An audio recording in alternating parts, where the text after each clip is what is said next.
Hello, it's me. This is Victoria Pendragon. Welcome to my alternate reality, on a day in which I've actually gotten a dose of it, which is why I thought I'd record this today. And not so much to talk about what happened, as to talk about something called a book of days. Because if you are a person who has experiences such as these, it's interesting, if nothing else, to keep a track of them. There seem to be patterns to some of these happenings. I don't know why that is. I don't really care why that is. I just find it fascinating, and it somewhere down the line may make sense. I'm not sure it needs to, but I wanted to show you mine. This is my book of days. This is called the Fabergé Book of Days. I got this over a decade ago, decade and a half perhaps. And it is a book in which there are just days. There's a month listed, and 1, 2, 3, 4, 5, 6, 7, etc. And sometimes apparently mementos. And the point of the book is to make very short references as to important days. I'm sure that originally, although I don't actually know where a book of days originated, one kept things like birthdays and days when people died and things like that in there. I have used it to record the extraordinary experiences I've had. And what I've discovered over time is, I'll look for a page like today. Oh, here's one. You can see, perhaps, that there are numerous entries on some days. 2, 3, 4, sometimes 5 or 6. And other days, nothing at all. And one thing I've discovered over the years is that many of these events would happen on a given day or two. And then there'd be blank spots. And then perhaps 7 or 8 or 9 years into keeping the book, all of a sudden, the energy sort of shifted to another couple of days. And it would stop happening on the previous days and begin happening on the other days. And life is pattern. Our bodies are regimented and habitual, and our organs move according to the times of day, which is why the damn time change thing is not helpful. But, nor for that matter, is traveling great distances, and better done at slow speeds than fast. We are habitual down to our cells. And so we are patterns inside patterns inside patterns, ultimately. Our bodies are very comfortable with patterns. And what this book does is allows you to see the kind of interdimensional interplay in the patterns of your life, because it seems to have a pattern too. And again, I don't know what that is, but I've been keeping track of mine. Perhaps someday long after I'm gone, somebody will take a peek in my book and discover it's going with the same flow of something, heaven knows what, where. But it's a useful and interesting thing to do. So I just wanted to bring that up.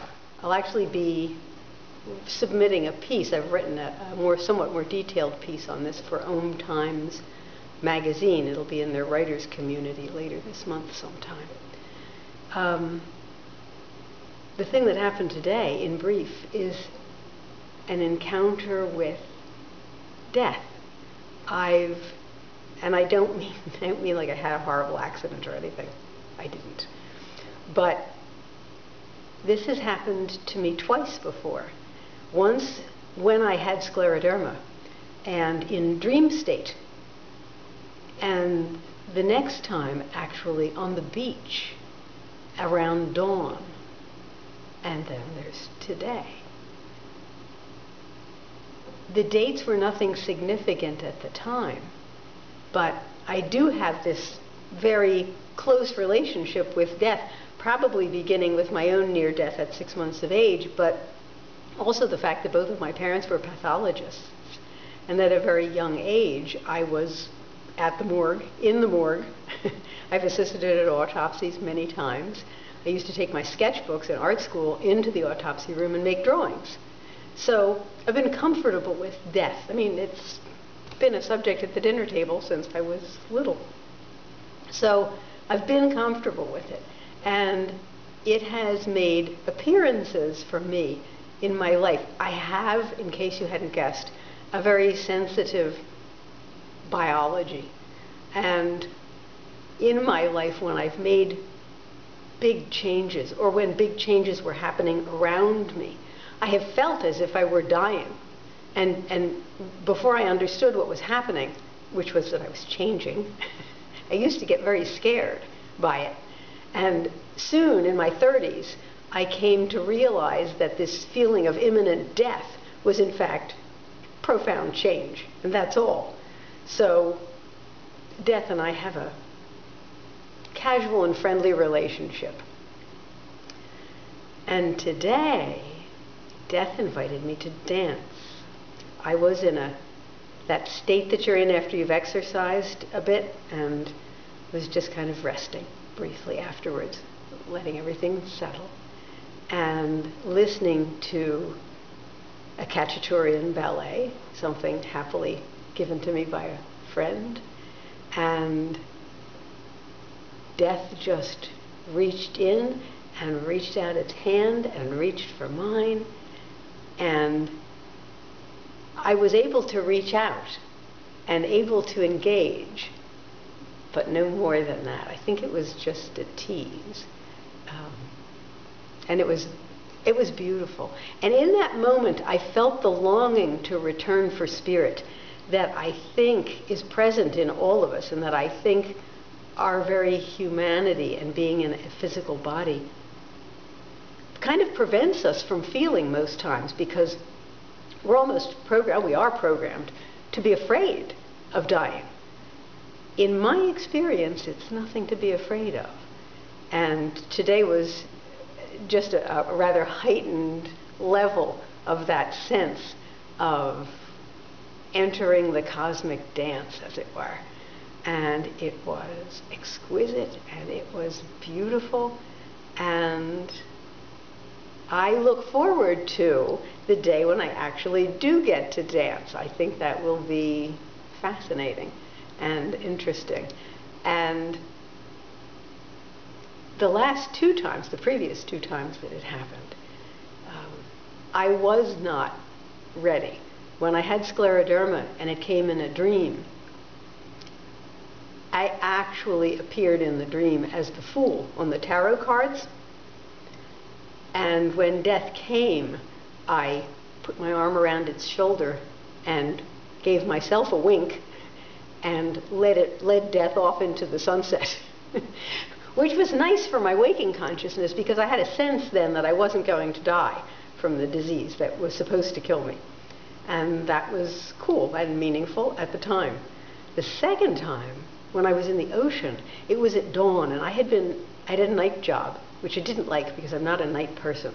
And I had been up all night and had perhaps about a 2-hour nap on the beach just before the sun came up on Sandy Hook up in New Jersey. And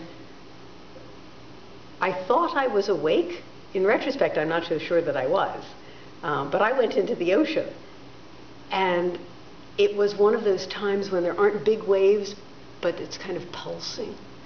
And I stepped into it, and I was just rocking with that. And I was quite asleep, standing up in the ocean, which was supporting me, probably because of the salt and some brief level of consciousness. And I experienced hands coming up out of the sand, big, embracing hands that were inviting me in.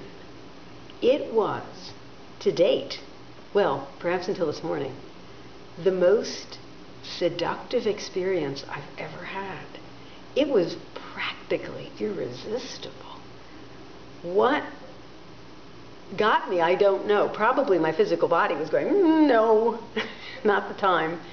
And I just sort of jolted awake and up out of the water and left. But what a lovely and pleasant experience. So, again, another walk into a kind of an interdimensional realm. This one, I suppose, the dimension of the self, really, and not anything outside the self, I suspect. A connection perhaps with one's spirit level of being, for instance. So, just another day in the life. Anyway, I thought I'd share it while it was fresh. And I wish you all wonderful experiences. And consider keeping track of them. Might prove interesting.